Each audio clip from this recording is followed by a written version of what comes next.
गांव में एक किसान अपनी पत्नी के साथ रहता था। एक दिन वह किसान अपने खेतों की तरफ जा रहा था, तभी उसे एक गड्ढे में से आवाज आती है। अरे ये कैसी आवाज है? लगता है कोई कुत्ते का बच्चा है जो मुसीबत में है। मुझे इसे बचाना होगा, नहीं तो ये मर जाएगा। फिर वह गड्ढे में झांक कर देखता है तो उसे वहाँ एक छोटा सा कुत्ते का बच्चा दिखाई देता है। वह उसे देखकर दंग रह जाता है। उसका रंग नीला होता है। ये तो कोई कुत्ते का बच्चा लगता है, लेकिन ये तो नीले रंग का है। मैंने तो इससे पहले कभी भी नीले रंग का कुत्ता नहीं देखा। इसे घर ले चलता हूँ, सुमन तो इसे देखकर बहुत खुश हो जाएगी। फिर वह किसान उस बच्चे को निकालता है और अपने साथ लेकर घर की ओर चल देता है। अरे सुमन, जल्दी बाहर आओ, देखो मैं तुम्हारे लिए क्या लाया हूँ। तभी उसकी पत्नी बाहर आती है और कुत्ते के बच्चे को किसान के हाथ में देखकर चौंक जाती है। हाय, कितना प्यारा है, ये तो नीले रंग का है। अजी, ये आपको कहाँ से मिला? क्या मैं इसे अपने साथ रख सकती हूँ? मुझे बचपन से एक कुत्ते के बच्चे को पालने का बहुत शौक था। हाँ हाँ, क्यों नहीं, मैं इसे तुम्हारे लिए ही तो लाया हूँ। लेकिन ये आपको मिला कहाँ से? मैं खेत की तरफ जा रहा था, तभी अचानक गड्ढे से इसके रोने की आवाज आई। मैंने झांक कर देखा तो मुझे ये उसमें पड़ा हुआ मिला। ये जरूर भूखा होगा, तुम इसे कुछ खाने को दे दो। इतना बोलकर किसान वहाँ से चला जाता है। फिर सुमन उसकी खूब देखभाल करती है। वह दिन भर उसके साथ खेलता कूदता है। सुमन भी उसे पाकर बहुत खुश थी। वह कुत्ता पूरे गांव में आकर्षण का केंद्र था। वह जब भी गांव में घूमने निकलता, सारे गांव वालों की नजर उसी पर टिक जाती थी, क्योंकि किसी ने भी नीले रंग का कुत्ता पहले अपनी जिंदगी में कभी भी नहीं देखा था। अरे हरिया, देख तो, ये उसी किसान का पिल्ला है। तूने कभी नीले रंग का कुत्ता देखा है क्या? नहीं भाई, मैंने तो पहली बार ऐसा कुत्ता देखा है। लेकिन ये इस किसान को मिला कहाँ से? इतना अनोखा कुत्ता खरीदने की हैसियत तो इस किसान की है नहीं। अरे भाई, इससे तो ये किसी गड्ढे में पड़ा हुआ मिला था। मुझे तो लगता है जरूर ही ये कोई जादुई कुत्ता है। तुम्हें क्या लगता है बाजार में इसकी क्या कीमत होगी? भाई, ये तो नायाब चीज है, ये तो अनमोल होगा। इसके हमें मुँह मांगे पैसे मिलेंगे। भाई, हर नायाब चीज पर तो सिर्फ हमारा ही अधिकार है। देर किस बात की, आज रात को ही इसे किसान के घर से चुरा लेंगे। रात होने पर किसान और उसकी पत्नी घर में सो रहे होते हैं। तभी लल्लन और हरिया किसान के घर में घुस जाते हैं और नीलू को बहलाने फुसलाने लगते हैं। ले ले बेटा, बिस्कुट खा ले। ले ले ले ले ले ले, आजा आजा। वह झट से उसे बोरे में कैद कर लेते हैं और वहाँ से 9-2-11 हो जाते हैं और भागकर अपने घर आ जाते हैं। हरिया भाई, एक काम तो पूरा हो गया, बस अब इसे शहर जाकर किसी को बेचना बाकी है। शुभ काम में देरी किस बात की? हम कल सुबह होते ही इसे शहर जाकर किसी को बेच आएंगे। अगले दिन सुबह होने पर वे दोनों नीलू को बोरे में डालते हैं और उसे बेचने के लिए निकल पड़ते हैं। रास्ते में उन्हें एक सेठ मिलता है। उसे उस बोरे में से अजीब अजीब सी आवाजें आती हैं। अरे भाई, रुको रुको, इस बोरे में क्या भर कर ले जा रहे हो? भाई, ये एक जादुई कुत्ता है। ऐसा कुत्ता पूरी दुनिया में केवल एक ही है। ऐसा कैसे हो सकता है भाई? जरा मुझे भी तो दिखाओ। वह सेठ नीलू को देखकर चौंक जाता है। तुम्हें इसके लिए 100 सोने की मुद्राएं देनी होंगी। ठीक है, मुझे मंजूर है। लो, ये लो तुम्हारी 100 मुद्राएं। आज से ये कुत्ता मेरा हुआ। वहीं दूसरी तरफ नीलू को घर में न पाकर सुमन और किसान परेशान हो जाते हैं। सुमन का रो रो कर बुरा हाल हो जाता है। नीलू, तुम कहाँ चले गए? तुम्हारे बिना मैं कैसे जीऊंगी? वापस आ जाओ ना नीलू। अजी, मेरे नीलू को कहीं से भी ढूंढ कर लाइए। जब तक वो वापस नहीं आएगा, मैं खाना नहीं खाऊंगी।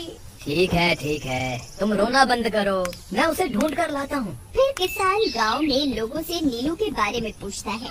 अरे भाई, मैंने तुम्हारे कुत्ते को देखा था। वो लल्लन और हरिया तुम्हारे घर से बोरे में किसी को भरकर ले जा रहे थे। वो अवश्य ही तुम्हारा कुत्ता होगा। फिर किसान भागता हुआ लल्लन के घर जाता है। लल्लन, मुझे पता चल गया है, तुम्ही ने मेरे नीलू को चुराया है। उसे अभी के अभी वापस लौटा दो, नहीं तो मुखिया से कहकर तुम्हें कड़ी से कड़ी सजा दिलवाऊंगा। अरे हरिया भाई, इसे कैसे पता चल गया? मुझे लगता है किसी ने हमें उसे चुराते हुए देख लिया होगा। मुझे अभी के अभी मेरा कुत्ता वापस करो, नहीं तो अच्छा नहीं होगा। भाई तुम्हारे कुत्ते को तो हमने 100 मुद्राओं में बेच दिया, अब तुम चाहो तो सारी मुद्राएं रख लो और हमें छोड़ दो। नहीं नहीं, मुझे मेरा कुत्ता ही चाहिए। तुम्हारे पास कल सुबह तक का वक्त है, कैसे भी करके उस व्यापारी को ढूंढो और मुझे मेरा कुत्ता वापस ला कर दो, नहीं तो जेल जाने के लिए तैयार हो जाओ। इतना बोलकर किसान वहाँ से चला जाता है। अरे मर गए रे, अब क्या करें? ये तो थानेदार की धमकी देकर गया है। लल्लन भाई, मुझे जेल नहीं जाना, कुछ करो ना। अरे अब क्या होगा? चलो उस सेठ को ढूंढते हैं, उसे उसके सारे पैसे लौटाकर उस कुत्ते को वापस ले लेंगे। वे दोनों सेठ की तलाश में निकल पड़ते हैं, लेकिन बहुत देर तक ढूंढने पर भी उन्हें वह सेठ नहीं मिलता। लल्लन भाई, यहाँ तो उस सेठ का कोई नामो निशान ही नहीं है, न जाने अब तक कहाँ निकल गया होगा। अब क्या करें? हमारे पास कल सुबह तक का ही वक्त है। अरे हरिया, वो देख, ये तो बिल्कुल किसान के कुत्ते जैसा ही लग रहा है। तुम्हारी आँखों में मोतियाबिंद हो गया है क्या? बेवकूफ, किसान का कुत्ता नीले रंग का था और ये तो भूरे रंग का है। क्या तुम्हें नीले और भूरे रंग में फर्क दिखाई नहीं देता? अरे तो क्या हुआ, अगर हम इसे नीले रंग से रंग दें तो उसके बाद ये हूबहू नीलू जैसा ही दिखेगा। बात तो तुम सही कहते हो भाई। चलो फिर देर किस बात की, अभी इसे पकड़ते हैं। फिर वे दोनों उस कुत्ते को पकड़कर अपने घर ले जाते हैं और नीले रंग का पानी घोलकर उसे उसमें डुबो कर उसका रंग भी नीला कर देते हैं। अरे भाई हरिया, ये तो बिल्कुल नीलू जैसा ही दिख रहा है। फिर अगले दिन वे उस कुत्ते को अपने साथ लेकर किसान के घर जाते हैं। अरे भाई मोहन, देखो हम तुम्हारे लिए क्या लाए हैं, जल्दी आओ, तुम्हारा नीलू वापस आ गया है, जल्दी आओ। किसान और सुमन की खुशी का ठिकाना नहीं रहा। लल्लन और हरिया, तुमने गुनाह तो बहुत बड़ा किया था, लेकिन वक्त रहते तुमने अपनी गलती को सुधार लिया, इसलिए मुझे तुमसे अब कोई शिकायत नहीं है, तुम दोनों जा सकते हो। फिर वे दोनों वहाँ से निकल जाते हैं। नीलू, तुम वापस आ गए, मुझे तुम्हारी कितनी फिक्र हो रही थी। कहाँ चले गए थे तुम? हाँ, आज के बाद मैं तुम्हें कभी अकेला नहीं छोड़ूंगी। मेरा नीलू इतने दिनों बाद घर आया है, इतना गंदा भी हो गया है। चलो अब हम नहाई धहाई करेंगे। फिर सुमन उसे नहलाने लगती है। अरे मेरा नीलू नहाई करेगा, इतना गंदा हो गया है। पानी उसके ऊपर पड़ते ही वह कुत्ता छटपटाने लगता है। अरे क्या हुआ नीलू, तुझे तो नहाना बहुत पसंद था, आज क्या हो गया तुझे? तभी उसका सारा नीला रंग उतरने लगता है। अरे ये क्या, इसका रंग क्यों उतर रहा है? तभी वह कुत्ता गुस्से में आकर सुमन को काट लेता है। अरे मर रे, हाय रे, अरे सुनो जी, इसने तो मुझे काट खाया। हाय रे अजी, सुनते हो? जल्दी आओ, मुझे लगता है ये हमारा नीलू नहीं है। देखो, इसका तो सारा रंग ही उतर गया। ये तुमने ठीक नहीं किया लल्लन, अब मुझसे बुरा कोई नहीं होगा। फिर किसान गुस्से में लल्लन और हरिया के घर जाता है। ए लल्लन, दरवाजा खोल। ए लल्लन, जल्दी दरवाजा खोल, नहीं तो इसे तोड़ दूंगा। आज तुझे मुझसे कोई नहीं बचा सकता। अरे मर गए रे, ये तो उसी किसान की आवाज है, लगता है इसे हमारी तरकीब के बारे में पता चल गया। अरे क्या हुआ भाई, इतने गुस्से में क्यों हो?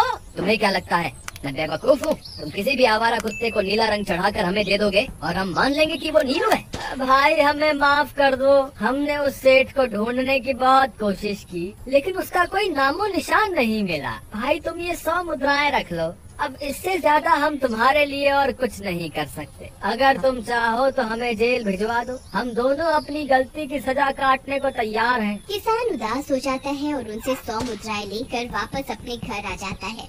मुझे माफ कर दो सुमन, मैं तुम्हारे नीलू को नहीं ढूंढ पाया। ये लो, ये 100 मुद्राएं हैं। नीलू को बेचने पर उन्हें इतने पैसे मिले थे जो उन्होंने मुझे दे दिए हैं। उन्हें अपनी गलती का बहुत पछतावा है, लेकिन अब कुछ नहीं हो सकता। नहीं, मेरा नीलू जरूर वापस आएगा। हम एक काम करते हैं, कल सुबह इन 100 मुद्राओं का भोजन खरीदकर गरीबों में बांट देंगे। क्या पता उनकी दी हुई दुआओं से हमारा नीलू वापस आ जाए। अगले दिन सुबह होने पर वे दोनों उन पैसों से गरीबों में भोजन बांट देते हैं और वापस अपने घर की ओर चल देते हैं। तभी उन्हें कुछ आवाजें सुनाई देती हैं। वे दोनों चौंक जाते हैं। अरे ये तो मेरे नीलू की आवाज है। नीलू, नीलू, तुम कहाँ हो? तभी सामने से नीलू भागता हुआ उनके पास आता है। नीलू, तुम वापस आ गए। तुम कहाँ चले गए थे? मैं तुम्हारे बिना कितनी उदास हो गई थी। किसी ने सच ही कहा है, दुआओं में बहुत शक्ति होती है।